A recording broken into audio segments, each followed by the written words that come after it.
여러분, 하나님께서 창조하시고 죄가 들어온 이후에 지금까지 끊임없이 이루어지고 있는 게 무엇이냐면 바로 예수 그리스도께서 우리를 구원하신 구속사입니다.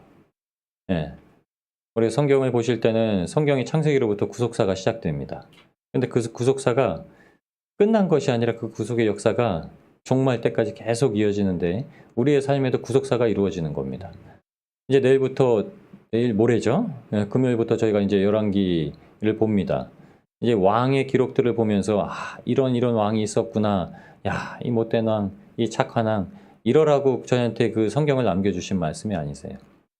하나님께서 우리에게 왕으로 세워주시려고 하는 기록을 적어두신 게 있고, 구속사로서 하나님께서 건진받지 못했다라고 보여주시는 왕들의 기록이 있습니다.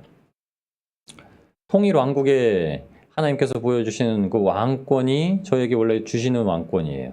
그러니까 이 왕권이 어떤 왕권이냐면 저희가 천국에 가서 살게 돼야 될 왕권입니다. 그러니까 이 구속사로 처음에 보여주시고, 그리고 나서 이제 열왕기가 시작되는데, 열왕기는 어떻게 시작이 되냐면 솔로몬 이후로 이제 왕권이 갈라지게 돼서 열왕기가 시작이 됩니다. 그 열왕기의 기록들은 이 왕은 이렇구나, 이 왕은 저렇구나가 아니라 열왕기서의 기록을 보시면서 저희 안에 있는 이와 같은 것이 무엇인가, 하나님께서 보시기에 악이라고 칭하는 것이 무엇이고 하나님께서 보시기에 착하고 충성됐다, 다윗의 위가 이을만 하다라고 말씀하시는 것이 무엇인지 보셔야 된다고 하는 거예요. 근데 두 편입니다. 북이스라엘은 하나님께서 보시기에 선한 왕이 하나도 나오지 않았고, 남유다에서는 그 중에 개 중에 몇 명이 나왔습니다. 그런데 하나님께서 보시기에 딱 기준은 다윗에만 두십니다. 여러분, 솔로몬이 성전을 지었기 때문에 굉장히 훌륭한 왕이라고 저희도 알고 있지만 그 말미가 어떻게 하냐면 하나님을 이제 벗어났습니다. 그러니까 하나님께서 진노를 베푸심으로 말미암아 벌어진 사건이 그 아들 르호보암 때에 분열 왕국이 되어버린 겁니다. 우리 안에는 선과 악이 항상 공존합니다. 우리가 성령을 받으면, 예수님을 마음으로 믿어 입으로 시인해서 구원을 받는 순간부터 이제 마음이 어떻게 되냐면 이제 분열되는 거예요. 그전에는 죄만 가득 차 있었기 때문에 분열될 이유도 없어요. 여러분, 성령 받기 전까지는 신앙생활이 어떻냐면 그냥 마음대로 해도 됩니다. 왜냐면 그건 자기 소견대로 하는 삶이에요. 개 중에 옆에 누가 무슨 말을 하든지 상관 안 합니다. 자기 소견대로 살아요. 그 이유가 왕이 없기 때문에 자기 소견대로 살아요. 그런데 진짜 왕이신 예수 그리스도를 믿어서 이제 왕권이 우리 안에 들어오기 시작하면 이제 싸움이 시작됩니다. 그 왕의 기록들을 통해서 우리가 이 땅 가운데 인생을 살아가면서 하나님 보시기에 어떤 인생이 되어야 되는지, 하나님께서 요구하시는 것이 무엇인지, 하나님께서 원하시고 하나님께서 또한 싫어하시는 건 무엇인지, 이거를 좀 구석구석 살펴보셔야 됩니다. 그러려면 창세로부터 시작된 이제 구속사를 저희가 좀 아셔야 돼요. 열왕의 기록들을 통해서 저와 여러분에게 하나님께서 주신 은혜가 넘치기를 주님의 이름으로 축원합니다. 여러분, 하나님께서 주일에도 성찬과 세례에 대해서, 이제 성례에 대해서 말씀을 드렸죠. 세례는 단번에 저희를 구원하신 표입니다. 그러니까 저희가 입으로 예수님을 딱 믿었으면 이제 걱정할 필요가 없으신 거예요. 그렇죠?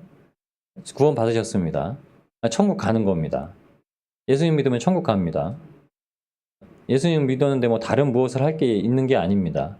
예수님을 믿는 자리에 불러오기만 해서 거기서 예수님을 만나서 예수님을 고백하면은 천국을 가는 겁니다. 근데 그 천국 가는 길에 날마다 넘어질 수 있는 장애물들이 있는 거예요. 그러니까 예수님을 믿어서 내가 구원받는다고 고백을 했는데 때로는 떠나 살기도 하고, 때로는 돌아오기도 하고, 때로는 또 넘어졌다가, 때로는 또 마음이 뽁닥뽁닥 거리다가 하는 사건들이 계속 벌어져요. 그러니까 하나님께서 어떻게 하시냐? 성찬을 통해서 단번에 구원받은 예수 그리스도의 십자가의 대속으로 말미암아 단번에 구원받은 것을 이제 예수님께서 말씀으로 기록하여 남겨두신 것으로 인해서 계속 넘어가고 자라가고 이겨내고 싸우고 이겨서 상급을 받는 삶으로 가는 겁니다. 그 삶을 가서 결국에는 상급을 취해야 됩니다. 그게 그리스도인들에겐 가장 중요한 겁니다. 우리가 가지고 있는 소망이라고 하는 것은 단순하게 하나님을 바라보는 게 아니라 어떻게 해야 되죠? 하나님을 마주하고 이렇게 해야 되는 거예요. 설날 되시면 어떻게 하셔야 되죠? 세배를 하셔야 돼요. 근데 세배만 하고 돌아서면 안 되세요. 세배를 드리고 이렇게 하셔야 되는 거예요. 당연히 할아버지나 할머니나 어머니나 아버지는 이 세뱃돈도 준비되어 있으면서도 마치 없는 양 이렇게 딱 숨겨두고 계시죠. 쭈뼛쭈뼛 일어나면은 너 세뱃돈 안 받아가냐 이러시죠. 깐돌이 같은 애들은 그냥 세배 한 번 하고서 세배 2번 하면 2배로 주냐고 세배 2번도 막 하고 그러죠. 그 앞에서. 이게 필요한 겁니다. 당연히 세배를 하면은 세뱃돈이 왔다라는 걸 알고 있죠. 우리가 천국 가는 이유도 그겁니다. 우리를 구원하신 감격은 그것 때문에 가는 거예요. 솔직히 이것을 바라는 건 아닙니다. 하지만 하나님께서는 이 땅을 살아가면서 정욕 가운데 살던 사람들이 그냥 다 버리고 주님을 쫓아라 하면은 뭐 쫓을 수 있겠습니까? 무언가 더 좋은 걸 받았다는 사실을 알고 그것을 누려야 되는데 그것은 인생에서 누리는 것으로 끝이 아니란 겁니다. 그래서 인생에서 누릴 것이 없을 수도 있어요. 인생에서 누릴 게 없을 수도 있습니다. 그런데 그럼에도 불구하고 만족하고 소원하고 소망할 수 있고 기대할 수 있는 이유는 거기에 다 있다는 거예요. 우리가 마침내 가야 될 거기에 하나님께서 이미 다 준비하셨다는 겁니다. 우리가 상상할 수도 없는 것으로 준비하셨다는 거예요. 여러분, 하나님께서 일하실 때는 어떻게 일하시냐면 우리가 예상하고 있는 것으로 일하시는 게 아닙니다. 그러니까 사람들은 아주 작게 하나님을 믿고 의지해요. 그러니까 하나님, 주님 위해서 뭘 쓰게 해주세요. 그러면은 우리는 굉장히 큰 금액을 막 주님 앞에 얘기해요. 막 한 달에 한 3, 400 버는 사람이 마치 생각할 수도 없는 주님 저에게 한 20억을 주시면 주님 앞에 일할게요. 막 이렇게 해요. 굉장히 소심한 사람이죠. 하나님한테 20억이 아무것도 아니라니까. 그러니까 금액은 하나님은 항상 백지수표세요. 그러니까 하나님 앞에 구하실 때는 백지수표를 구하셔야 돼요. 그렇게 구하셔야 됩니다. 하나님은 하나님이 일하실 장소에 하나님께서 일하실 역사하실 것에 그만큼을 쓰시는 분이세요. 그게 여러분 중에 누구라도 그렇게 안 들어 쓰신다는 법이 없습니다. 아이고 제가 저는 직장도 아니고 돈도 없는데요. 그렇게 하지 마시라니까요. 하나님을 제한하지 마시라니까. 그 하나님을 그렇게 섬기면 안 됩니다. 우리가 예상할 수 있는 걸 항상 넘어서서 기도를 하셔야 돼요. 내가 예상하고 있는 걸 항상 넘어서서 기도를 하셔야 됩니다. 그러니까 내가 쓰려고 하는 것은 항상 내가 생각하는 것 기준 이하로 낮춰서 달라고 하셔야 돼요. 주님, 제가 이렇게 이만큼 쓸 것이 필요합니다. 근데 이만큼도 안 썼으면 좋겠습니다. 자꾸 내가 가지고 있는 나에 대한 것들은 자꾸 자르시는 거세요. 줄이시고 자르시고. 근데 하나님께서 쓰실 거에 대해서는 영역을 두지 마세요. 대한민국이라고, 울산이라고, 태화동이라고 영역도 두지 마시고 그냥 어디든지 부르시는 곳에 가겠사옵나이다. 어디든지 부르시는 곳에 쓰겠사옵나. 이렇게 하셔야 돼요. 그래야 하나님께서도 뭐 주실 맛이 나지 않겠습니까? 저는 그럴 것 같아요. 제가 만약에 하나님이 그렇게 하신다면 애가 와가지고 목사님 아이스크림 한 개만 사주세요. 막 이러면 너 먹고 싶은 게 그거밖에 없냐? 이럴 것 같아요. 네? 통닭은 너무 비싸서요. 막 이런 거 아니에요. 별 걱정을 다 한다는 거예요. 애가 와가지고 제 걱정을 하는 거예요. 목사님 돈이 없잖아요.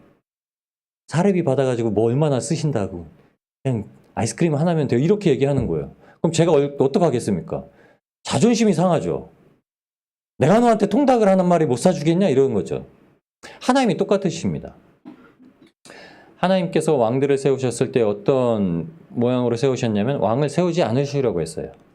하나님은 이스라엘 백성들에게 굳이 왕이 필요하지 않습니다. 아신 거예요. 이스라엘 백성들은 굳이 왕이 필요하지 않습니다. 저와 여러분들에게 하나님께서 예수님께서 우리를 구원하셨을 때 법이 필요가 없어요. 법이 필요가 없어야 됩니다. 법 없이도 살아야 돼요. 주님이 부르신 그리스도인들은 그렇게 살아야 됩니다. 근데 법이 있어야 살아요. 참 이상한 거죠. 이스라엘 백성도 똑같았습니다. 이스라엘 백성도 왕이 필요 없어요. 근데 왕을 달라고 하는 거예요. 하나님이 기분이 상하셨어요. 내가 왕인데 왕을 달라고 하는 거예요. 근데 사람들에게 왕이 무엇인지를 알게 하시고 그 왕을 가지고 무엇을 하려고 하시는지도 아셨다는 거예요. 사사기 말씀에 사사의 시대 때 사사기 17장 6절에 보면은 이렇게 얘기합니다. 사사가 있었을 때는 사사가 어떠냐면 재판관들입니다. 사사라는 명칭은 심판자, 재판관들이에요.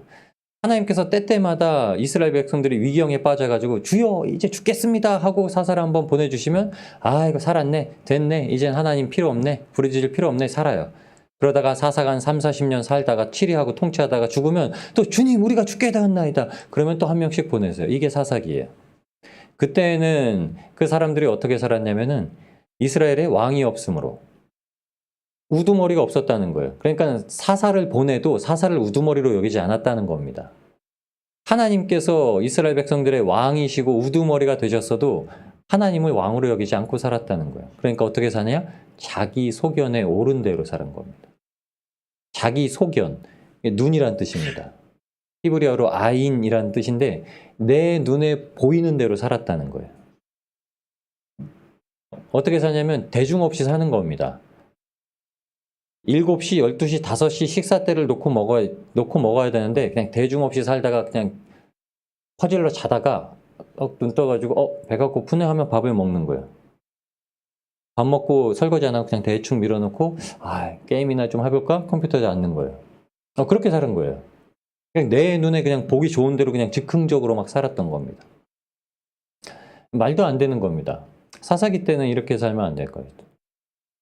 그때는 가나안 땅을 정복하고 여호수아기, 열왕기서를 저희가 그렇게 기록되었다고 말씀을 드렸죠. 전기 이제 선지서라고 말씀드렸습니다. 여호수아, 그다음에 사사기서를 비롯해서 사무엘서를 비롯해서 열왕기서는 무엇이라고요? 하나님께서 보내신 선지자들, 사사두 가문에 포함이 되어 있습니다. 그들이 백성들에게 전하는 말대로 하나님께 순종하면서 사는지 순종하지 못하여서 하나님 앞에 다시금 재앙을 받는지 형벌을 받는지 그것을 기준으로 사는 겁니다. 그러니까 왕의 기준이 아니라 하나님의 말씀이 기준이었던 거죠. 그렇게 살았는데 자기 소견에 오른 대로 막 대충 막 살다가 필요할 때만 되면 하나님 막 불렀던 거예요. 그러니까 사사들 중에서도 그런 인물들이 막 나옵니다. 사사기에 굉장히 유명한 인물이 한 명 있죠. 삼손입니다. 입다도 있고요. 입다는 주님, 제가 이기고 들어오면은 처음 나온 것은 무엇이든지 주님 앞에 제물로 제가 확 드려버리겠습니다. 삼손은 지가 좋은 대로 이제 막 가서 여자를 취합니다. 결국엔 눈이 뽑혀서 하나님 앞에 마지막에 간구하는 게 제 원수 같고 주님 앞에 가게 하시옵소서 이렇게 얘기해요. 하나님께서 왕이 필요 없는 그때에 구하는 자들에게 왕을 허락을 하십니다. 근데 이게 어디서부터 시작되냐면 왕을 구하려고 했던 사람들의 마음이 어디서부터 시작되냐면 이제 이전에 창세기부터 시작됐던 구속사의 역사를 통해서 이제 그 왕까지 오게 된 겁니다. 그럼 저희가 창세기로부터 시작됐던 구속사를 좀 한번 잠깐만 살펴보겠습니다. 창세기로부터 시작된 구속사가 몇 가지가 있습니다. 첫 번째는 에덴의 사건입니다. 에덴에서 아담과 하와가 범죄를 하고 거기서 하나님께서 쫓아내신 게 이제 살리시는 첫 번째 구속사의 사건이십니다. 그리고 두 번째 구속사가 누구냐면 노아를 통해서 보여주시는 거예요. 수많은 사람들이 악하게, 생각조차도 악하게 살던 시대에 노아 한 명을 의인이라고 부르시고 거기서 심판하실 때 다시 한번 구속하신 거예요. 에덴에 살 때도 심판하셔야 되는데 그 영이 죽었기 때문에 에덴 밖으로 쫓아내신 겁니다. 그래서 한번 구원을 하셨고 노아의 때 세상을 다 홍수로 쓸어버리시면서 하나님께서 택하신 자들만을 구원을 하십니다. 그리고 세 번째가 바벨의 사건이에요. 사람들이 내 힘대로 하늘에다가 내 이름을 새겨서 영원히 살겠다라고 했던 바벨, 신할 평원, 거기서 그것을 짓자마자 하나님께서 무엇 하는가가 내려와서 보니까는 그들이 하늘에 이름을 내려고 하는 거예요. 하늘에 이름을 내는 순간 영원히 사는 게 아니라 죽게 됩니다. 죽게 되는 거예요. 그러니까 하나님께서 어떻게 하시죠? 바벨탑을 무너뜨리시고 사람들의 언어를 흩으셔서 다시금 이런 작당모의를 해서 하나님 앞에 대적하는 일을 하지 못하도록 하시고 쫓아보내세요. 온 세계를 쫓아보내십니다. 그래서 저희까지 온 거예요. 그 신할평원에서부터 대한민국까지 온 겁니다. 사람들이. 세 번째 구원을 이렇게 하십니다. 그리고 네 번째 구원을 어디서 하시냐면 그 바벨탑이 세워졌던 갈대아 우르 땅에서 온갖, 바벨이라는 것은 혼합되어 있다는 뜻이에요. 그 온갖 만신이 혼합되어서 아브라함조차도 거기서 우상을 섬기던 자였습니다. 그런데 거기서 하나님께서 아브라함한테 아브라함아 내가 네 하나님이다. 너는 네 아비 친척, 본토 친척 아비 집을 떠나서 내가 너에게 지명하는 곳으로 가라. 내가 너에게 복의 근원이 되게 하시겠다라고 말씀하시면서 구원하신 사건이에요. 그 약속의 말씀은 구원하신 사건입니다. 그래서 구원을 하세요. 그리고 요셉을 통해서 애굽으로 들어가게 하셔서 구원을 하시고, 그 다음에 바벨론을 통해서 하나님께서 다시 한번 사람들에게 순종의 것을 가르치시고 구원을 하십니다. 그리고 마침내 예수 그리스도께서 십자가를 지시고 구원의 사건을 지금까지 계속 이루고 계신 거예요. 저와 여러분들이 그래서 이렇게 말합니다. 사도행전은 역사서입니다. 사도행전은 역사서인데 어떤 역사서냐? 성령님께서 우리의 삶을 천국길로 이끌어 가고 계시다는 것을 굉장히 단순하고 명료하게 보여주는, 거울처럼 보여주는 역사서예요.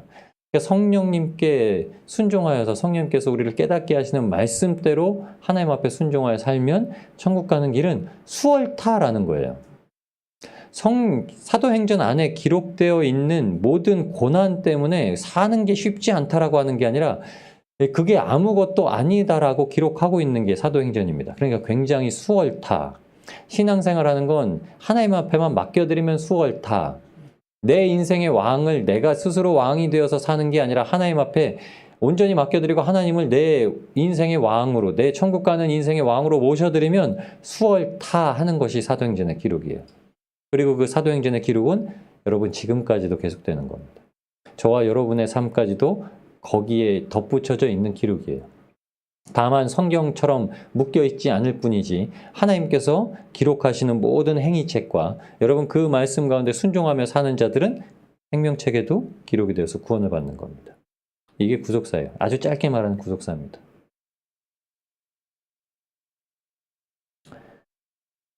여기서 보면은 에덴에 처음 하나님께서 이제 창세기 3장 15절을 원복음, 원시복음이라고 이제 얘기합니다. 처음으로 하나님께서 구원하시겠다는 약속을 두신 겁니다. 그게 아담과 하와가 첫 번째 죄로 인해서 타락하고 떨어졌을 때 하나님께서 주신 거예요. 그때 뱀에게도 하나님께서 저주를 내리시고 아담과 하와도 이제 저주를 받습니다. 창세기 3장 15절 말씀에 이렇습니다. 내가 너로, 너는 뱀입니다. 내가 뱀 너로 여자와 원수가 되게 하고 너의 후손도, 뱀의 후손도. 뱀의 후손은 누구죠? 뱀의 후손이라고 했던 건 요한복음 8장 44절에 말씀하고 있는 것처럼 사단에 사로잡혀 있는 사람들이 뱀의 후손입니다. 여러분 그러니까 지금 여기에 사람들이 앉아 있잖아요. 여러분 다 하나님의 아들들입니다. 아멘.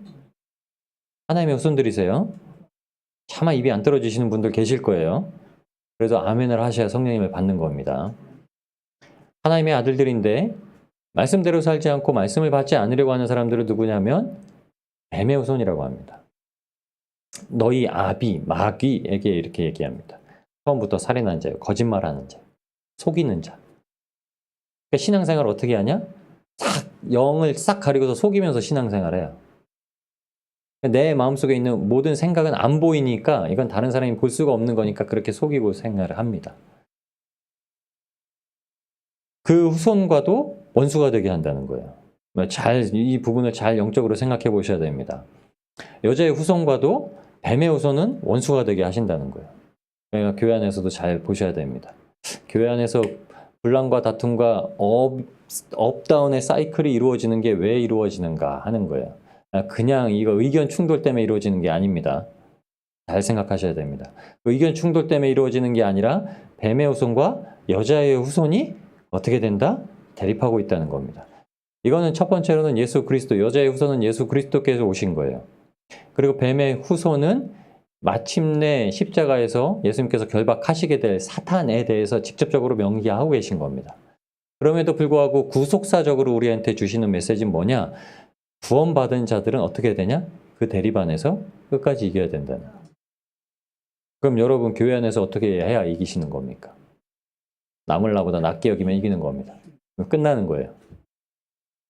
어렵게 생각하지 마십시오. 제가 말씀드렸습니다. 구원받는 인생은 쉽다. 네? 구원받는 인생은 쉽다. 무릇 지킬 만한 것 중에 내 마음을 지키라고 했잖아요. 이게 제일 어렵다고 성경은 얘기합니다.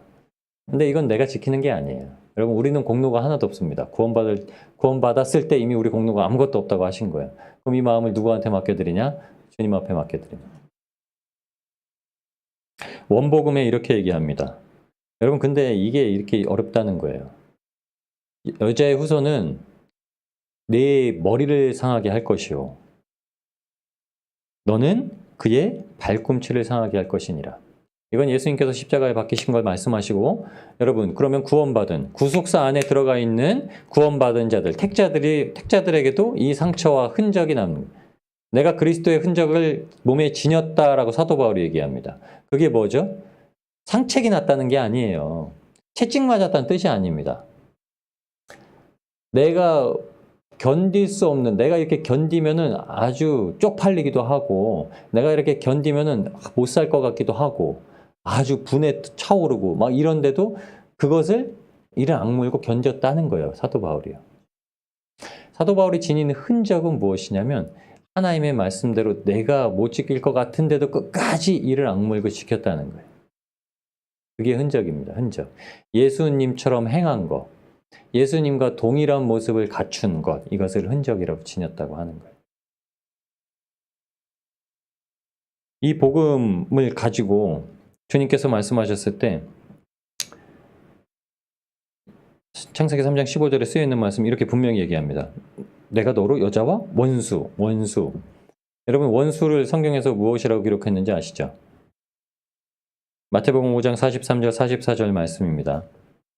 네 이웃을 사랑하고 네 원수를 미워하라 하였다는 것을 너희가 들었으나 율법에는 이웃은 사랑하고 원수는 미워해라 라고 들었지만 예수님께서는 우리에게 말씀하시길 뭐라냐면 너희 원수를 사랑하며 너를 핍박하는 자를 위하여 기도하라. 아멘. 육신을 가진 사람은 절대 원수로 삼지 말라고 하신 거예요. 왜 그렇게 하냐? 육체로 살지 말고 영으로 살아라. 육체로 살지 말고 영으로 살아라. 육체로 가진 존재는 우리의 원수도 아니고 대적자도 아니다. 비록 우리가 표현하고 사용하기는 원수, 이 왼수라고 하지만 진짜 왼수가 아니기 때문에 예수님께서 이렇게 하신 거예요. 그래서 베드로에게도 형제를 용서할 때 어떻게 해야 됩니까? 한 7번쯤 용서해 줄까요? 베드로가 이렇게 묻자 택도 없는 소리 하지 마라. 70번씩 7번은 용서를 해줘야지. 이렇게 예수님께서 말씀하시는 거예요. 그러나 원수에 대해서 육으로는 선을 쌓으라고 말씀하시는 겁니다. 로마서 12장 18절에서 21절까지 말씀입니다. 그 이유가 모든 사람들과는 화평케 하라는 거예요. 이방 제사를 지내는 사람조차도 다른 종교를 가지고 있는 사람들과도 화평해야 된다. 왜냐하면 그리스도인은 항상 선을 쌓아야 된다. 선을 쌓아놔야지 그들이 그 받은 선으로 인해서 하나님 앞에 핑계거리 찾지 못하게 만들어둬야 된다는 거예요. 그리스도인들은 무조건 하나님을 기준으로 모든 일을 해야 된다는 거예요. 사도 바울이 이렇게 얘기합니다. 내 사랑하는 자들아, 너희가 친히 원수를 갚지 말고 사람에게 어떤 욕을 받았으면 욕을 해주고 싶지, 한 대를 맞으면 한 대를 때리고 싶지, 사기를 당했으면 또 사기도 좀 치고 싶지, 손해를 봤으면 또 이익도 좀 얻고 싶지. 그런데 진노하심을 누구에게? 하나님께 맡기라. 기록되었으되 원수 갚는 것은 하나님께서 하신다고 우리에게 분명히 말씀하셨다. 내가 갚아주리라. 주가 말씀하시느니라. 그래, 네 원수가 줄이거든 먹이고. 정말 꼴보기도 싫은 사람이 그러더라도 그 사람이 쫄딱 망해가지고 배 굶고 있으면 밥을 사줘라. 목마르거든 음료수라도 하나 줘라. 그리함으로 네가 숯불을 그 머리에 쌓아놓으라. 악에게 지지 말고 손으로 악을 이기라. 숯불을 쌓아두는, 숯불은 어떻게 한다고 말씀하셨죠? 이사야서 6장 말씀에 화로다 나로 망하게 되었도다. 이 부정한 입술이 하면서 자기 입술을 때리면서 책망하던 이사야에게 하나님께서 하신 것이 제단 숯불을 대어다가 그 입술에 대었더니 정하게 되었더라. 여러분, 이렇게 쌓아놓는 행위는 우리가 그 행위로 말미암아 그 악인들에 대해서 정하게 하려는 거. 정하게 하려는 거. 정하게 할 수 있다는 것이 아닙니다. 그 정하게 쌓아 놓여져 있는 숯불을 보고 하나님께서 진노를 거두시든지 원수를 갚으시려고 하는 것을 복으로 내려주시든지 우리의 것은 떠났다는 거예요. 그러니까 그 원수의 영혼을 두고 이제 모든 행사를 하라는 겁니다. 그러니까 육으로는 절대 원수를 삼지 말라는 거예요. 그런데 원수를 대적할 원수가 분명히 있긴 하다는 거예요. 이렇게 무조건 자비하고 사랑을 베풀 존재, 그냥 사람에 대해서는 그렇게 하지만 절대 그렇게 못할 자들도 있다는 겁니다. 에베소서 6장 12절 13절에 그래서 원수를 누구라고 표현했냐면 우리의 씨름은 혈과 육에 대한 것이 아니요. 이 씨름은 진짜 레슬링을 말하는 겁니다. 이건 싸움을, 전쟁을 얘기하는 게 아니에요. 우리의 전쟁은 혈과 육에 있다고 하는 게 아니라 우리의 씨름은, 사도 바울은 운동 경기처럼 이렇게 얘기한 겁니다.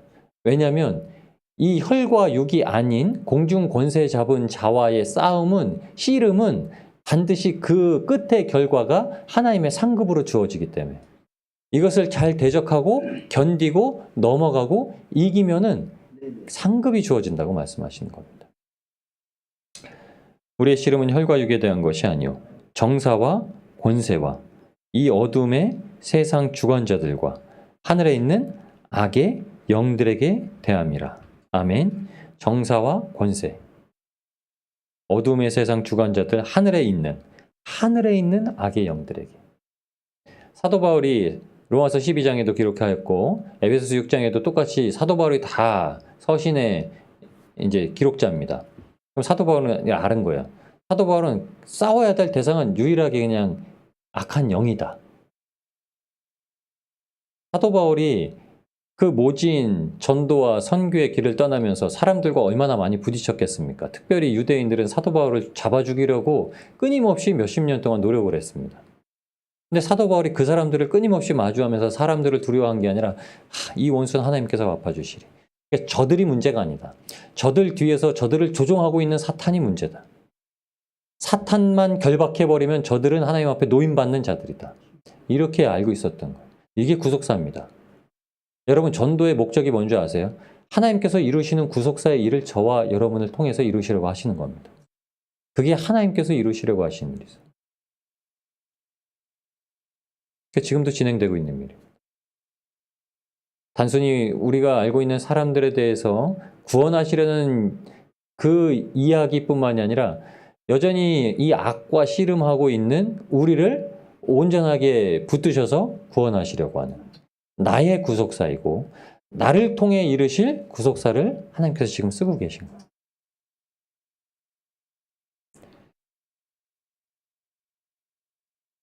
고린도전서 9장 23절에서 27절까지의 말씀도 이렇게 됩니다. 내가 복음을 위해서 모든 것을 행함은 복음에 참여하고자 함이라. 복음은 좋은 소식입니다. 복된 소식이에요. 그 복된 소식이 뭐냐면 예수님께서 우리를 구원하셔서 천국 보내신다 이겁니다. 죽어도 살고 살면은 영원히 살 텐데 어떻게 살아야 되냐? 아주 즐겁고 기쁘게 하나님의 상급 누리면서 살아야 된다. 이게 복음이에요. 이 소망하고 희망할 것이 없는 이 땅 가운데서 소망할 것, 유일한 것을 갖게 하시고 살게 하신다라는 게 이게 복음입니다. 우리가 날마다 이것 때문에 살고 있는 거예요. 우리 눈으로 지금 예수님이 당장은 보이지 않지만 죽을 때까지 이 믿음, 신앙 잘 지키고 살면 마침내 하나님을 마주하고 실제로 마주하는 사건이 벌어지게 된다. 라고 얘기하는 게 우리 믿음입니다. 이게 우리 믿음이에요. 이게 우리 소망이에요. 근데 사도 바울은 이렇게 얘기해요. 내가 복음을 위해서 모든 것을 행하는 이유는 나도 복음에 들어가야 되지 않겠냐. 나는 복음에 들어가 있다고 단정 지은 게 아니에요. 사도 바울은. 나도 지금 표대를 향해서 달려가고 있고 나도 지금 상을 받으러 달려가고 있고 그럼에도 불구하고 이 상을 받으러 달려가는 이 길이 바로 여러분들에게 나를 구원하신 예수님을 자랑하는 것입니다. 라고 얘기하는 거예요. 그러면서 얘기합니다. 그럼 뭔가 이 사람들이 이해할 만한 걸 줘야 되지 않겠습니까? 그 당시에 그리스 로마 지역에는 뭐가 있었습니까? 올림픽 경기가 있었죠. 그럼 달리기 하는 사람들도 있었고 권투하는 사람들도 있었고 그래서 이 월계수 면류관을 받아서 이제 다 앞에 서가지고 사람들의 영광을 막 받고 와 1등이다 하면은 박수 받고 영광 받잖아요. 이들에 대한 모습을 상징적으로 해서 사도 바울은 서신에서 이렇게 기록을 합니다. 운동장에서 다름질하는 자들이 다 달아날지라도 오직 상 얻는 자는 하나인 줄을 너희가 알지 못하느냐. 영광의 면류관은 딱 한 명만 누리지 않느냐. 너희도 얻도록 이와 같이 다름질하라. 신앙에 대해서, 복음에 대해서, 하나님의 말씀에 순종에 대해서 이렇게 다름질해라. 열심히 달려라. 달려가다가 넘어지면 지는 거다. 보십시오. 이 다름질하라는 의미에서는 야 가다가 넘어지고 다시 일어서면 돼 이런 의미가 아니에요. 가다가 넘어지고 반복하는 이 연습을 통해서 한 번 안전하게 시합 때 결승전에 딱 섰을 때는 그 모든 걸 다 쏟아서 자기가 가지고 있는 역량의 120%를 발휘해야 후회 없이 그 경기를 끝내고 하나님 앞에 간다는 거예요. 그렇게 다름질하라 했던 거예요.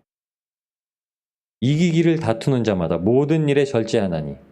그러니까 이 운동선수가 그 결승전에 참여하기 위해서 뭣도 하냐? 여자도 멀리하고 먹는 것도 제한하고 술도 멀리하고 즐기는 것도 멀리하고 잡담하는 것도 멀리하고 그것만 했다라는 거예요.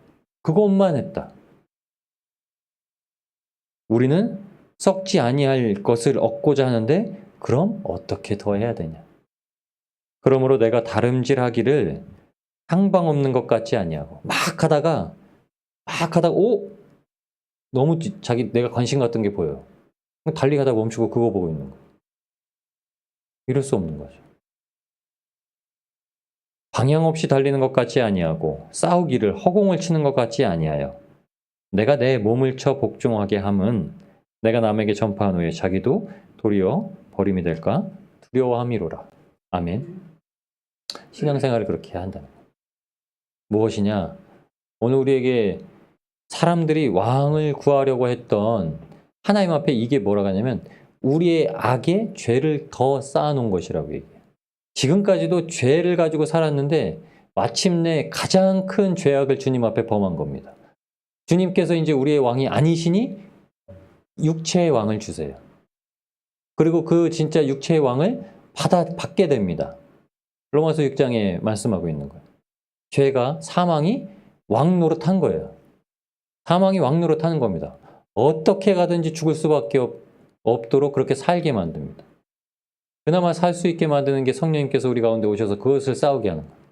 그것을 싸우는데 어떻게 싸우게 하냐? 여러분, 그 상급을 받으려고, 그 소망을 취하려고 싸울 수 있게 만들어 주신다는 거예요. 우리의 관심사가 뭐에 돌리게 만드시냐? 하나님께서 우리를 붙드신 그 생명에. 여러분, 그래서 우리가 일하는 관심사도 생명 기준으로 일하는 겁니다. 우리가 잠자는 것도 생명 기준으로 잠자는 거예요. 우리가 먹는 것도 생명 기준으로 먹는 겁니다. 아, 이 음식 먹어야 건강해 이런 게 아니라 먹는 이유가 그거라는 거야. 하나님 앞에 내가 복음을 전하고 이 복음을 전하고 나는 떨어지지 않도록 하는 것이지. 모든 일을 그렇게 하도록 주님께서 우리에게 부르시고 요구하셨다는 거예요. 우리의 신앙생활과 아주 똑같은 것, 그 열왕들의 모습을 통해서 하나님께서 우리에게 보여주시는 겁니다. 이 열왕기상에 대해서 잠깐 개관을 이렇게 적어드렸을 때 거기에 이렇게 쓰여 있습니다. 선지자들의 예언을 쫓아 순종과 불순종을 하는지 그것에 대해서 기록한 책입니다. 그런데 여러분, 우리의 신앙이 어떻냐? 하나님께서 말씀해 주신 이 성경 말씀 따라서 순종과 불순종을 하는지 그거에 대해서 상급을 받든지 형벌을 받든지 기록해 놓았다는 거예요. 그럼 이 똑같은 병행이 됩니다. 무엇이 병행하냐? 그 한가운데는 믿음이라는 게 있다는 거예요. 열왕들이 하나님에 대한 믿음, 백성들이 자기가 요구하는 왕을 세우기 위해서 왕을 달라고 했지만 열왕들 중에 하나님을 향해서 순종함으로 말미암아 생겨났던 믿음, 위에 우리가 가지고 있는 믿음과 동일하다는 거예요. 그런데 믿음처럼 보이는 것들은 우리가 지금도 가지고 있는 믿음처럼 보이는 것들과 동일한 거라는 거예요. 여러분, 그래서 열왕기상을 잘 보시면서 열왕기상 안에 왕들의 기록, 그러니까 역대기와 열왕기는 다릅니다. 역대기는 그냥 역사적으로 그냥 쭉 이어가면서 그 왕들이 기록되어 있는 거기 때문에 왕이 중심이 아니에요. 근데 열왕기는 이 왕들의 인간의 면면을 보여주는 겁니다. 이 사람이 하나님을 순종하고 불순종하고 살았는지 그 면면을 보여주는 거예요. 그러니까 이것을 통해서 우리가 우리 안에 있는 죄도 깨닫고 우리 안에 하나님께서 주신 그 성령님으로 말미암아 어떻게 힘내고 살아가고 있는지 이것도 살펴보시고, 그래서 우리가 신앙으로 진짜 진일보하는 복된 성도님들이 되시길 주님의 이름으로 축원합니다.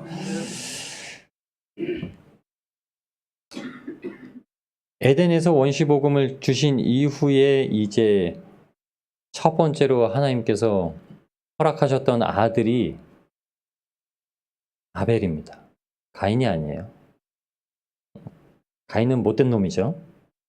못된 불순종의 아들입니다. 근데 아벨은 순종의 아들이죠. 왜 그러냐?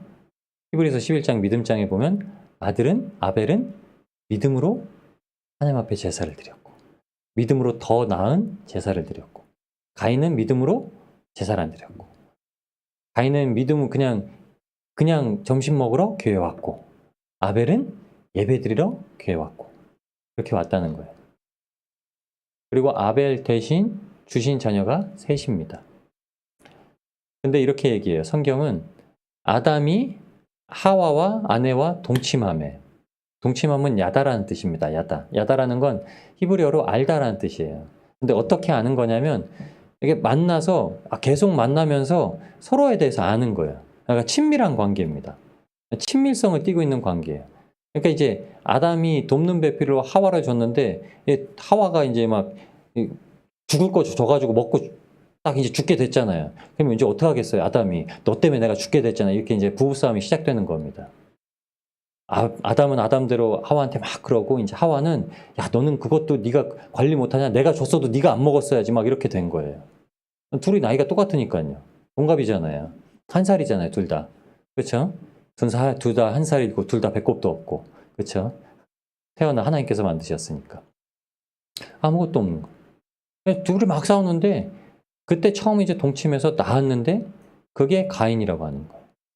동침해서 낳았다는 표현은 가인만 합니다.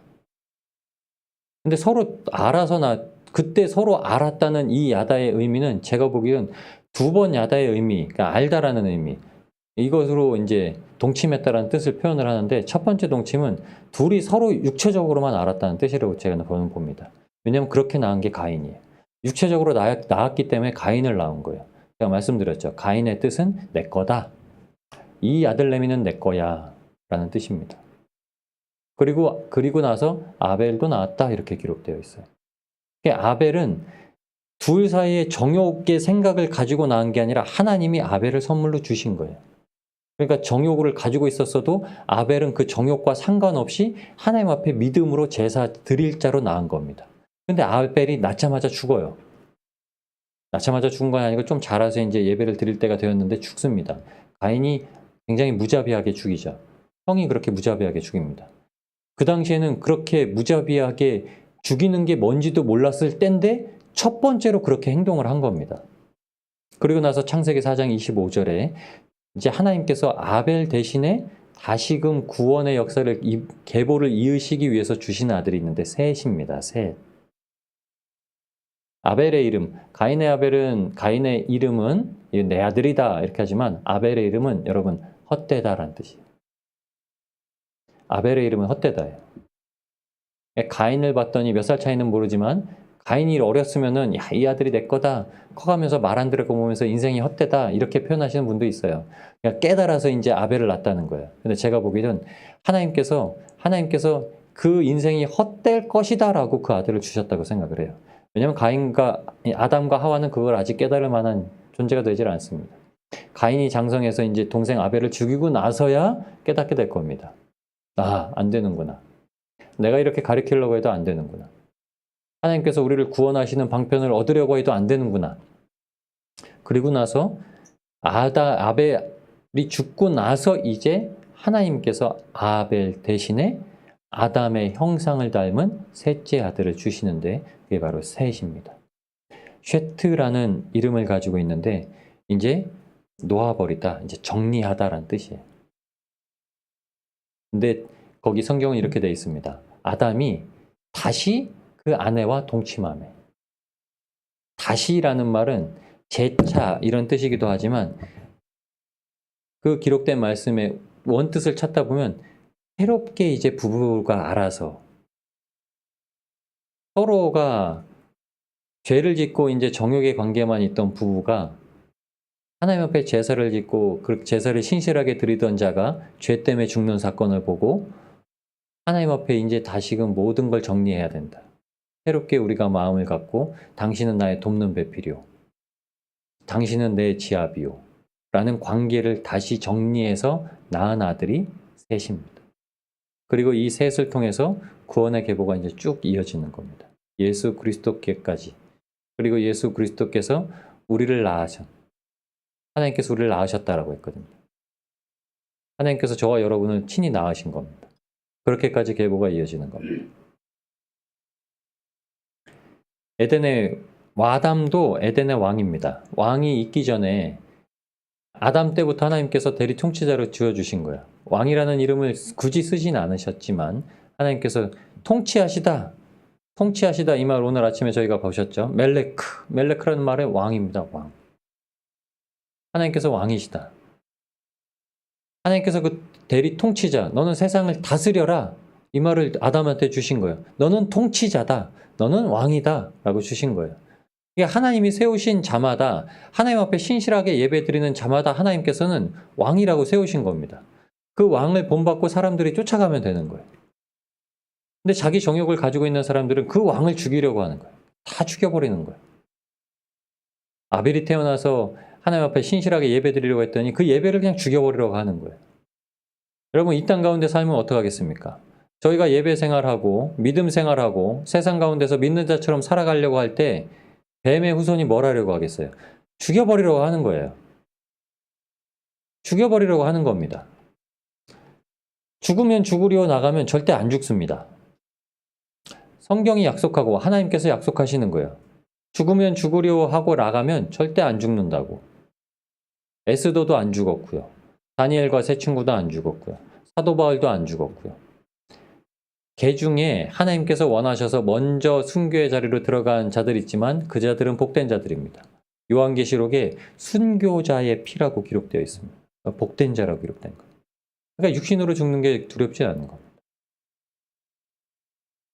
그리고 나서 이 셋이 하나님의 형상을 닮은 아담을 통해서 아담의 형상을 닮은 셋이 이제 태어나서 구원이 쭉쭉쭉쭉 노아의 때가 이어지고 쭉 나오는 겁니다.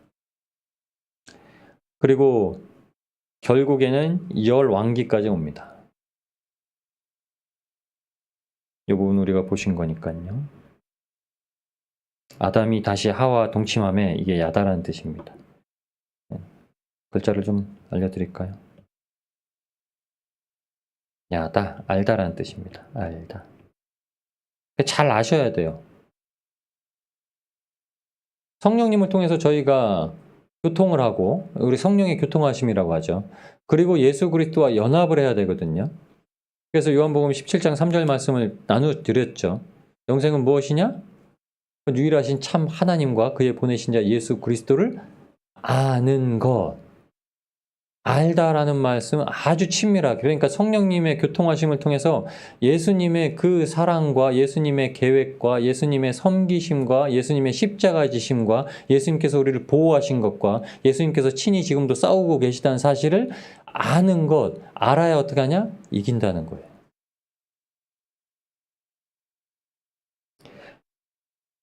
그리고 왕을 세워서서 이제 열왕기가 이제 시작될 때쯤에 솔로몬이 하나님 앞에 잘 진짜 신실하게 섰다가 마지막에 완전히 넘어지고 자빠지고 맙니다. 열왕기상 11장 11절 12절 여기서부터 이제 인생의 내가 왕이 올소이다, 이게 시작되는 겁니다.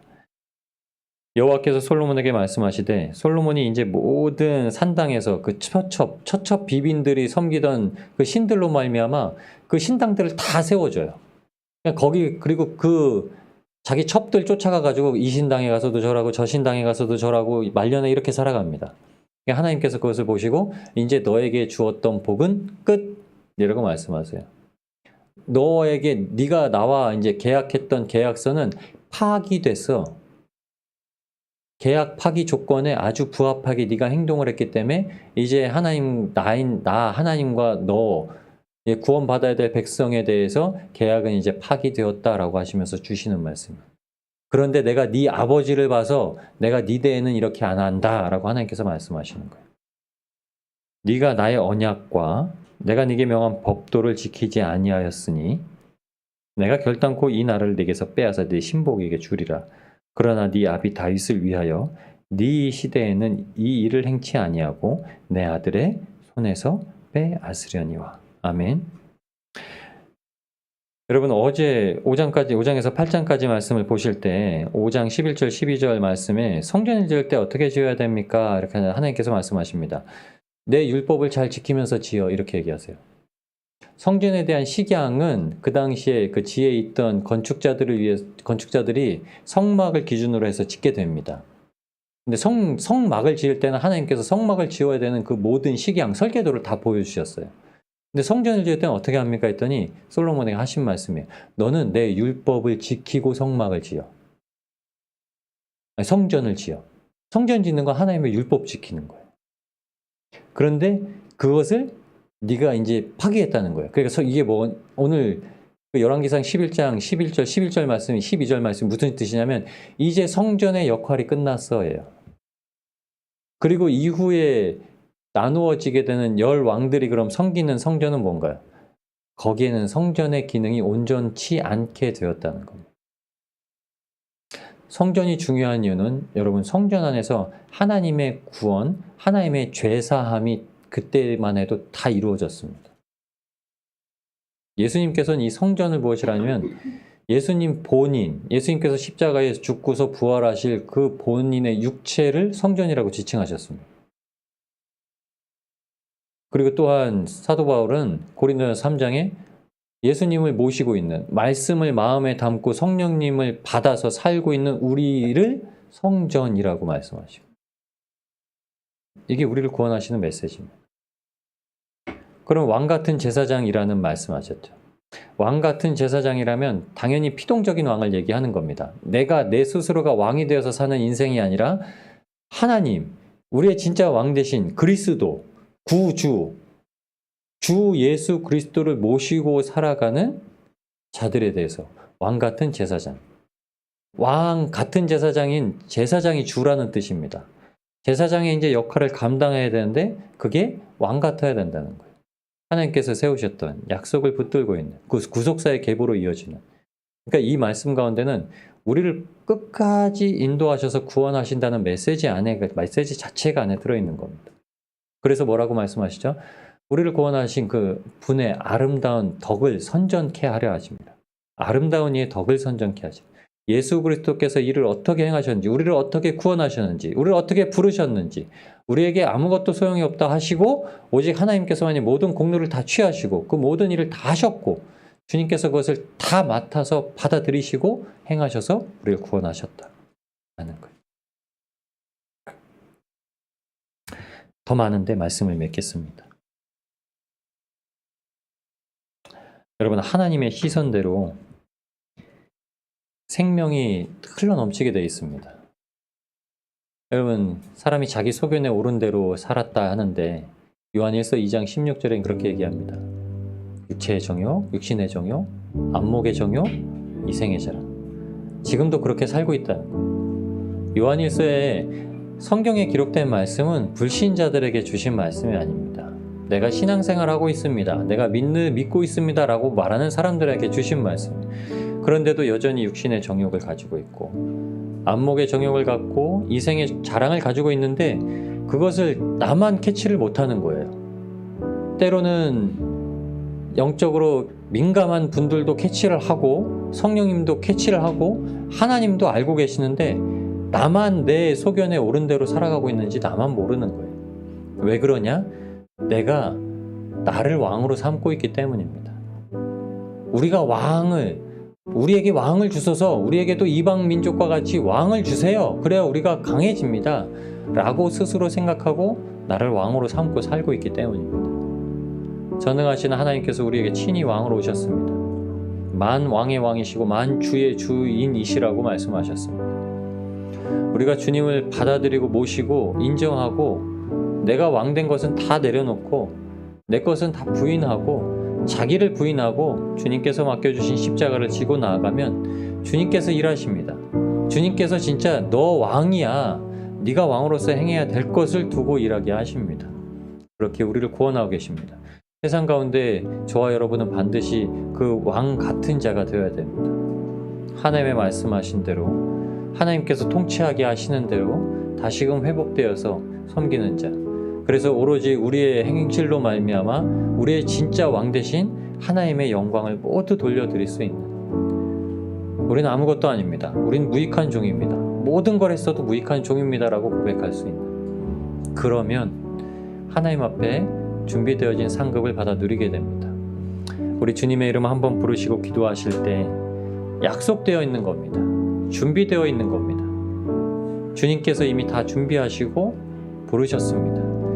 우리 주님의 그 약속, 신실하신 약속을 붙들고 주님께서만 제 인생의 주인이 되어 주시옵소서. 제가 제 스스로를 제 인생의 왕으로 여기고 살아가고 있었지만 모르고 그러고 있었습니다. 주님 깨닫게 하시고 주님을 왕으로 모시고 살아가는 복된 인생 되게 하여 주시옵소서 라고 우리 주님의 이름으로 한번 기도하시면서 나아가시겠습니다.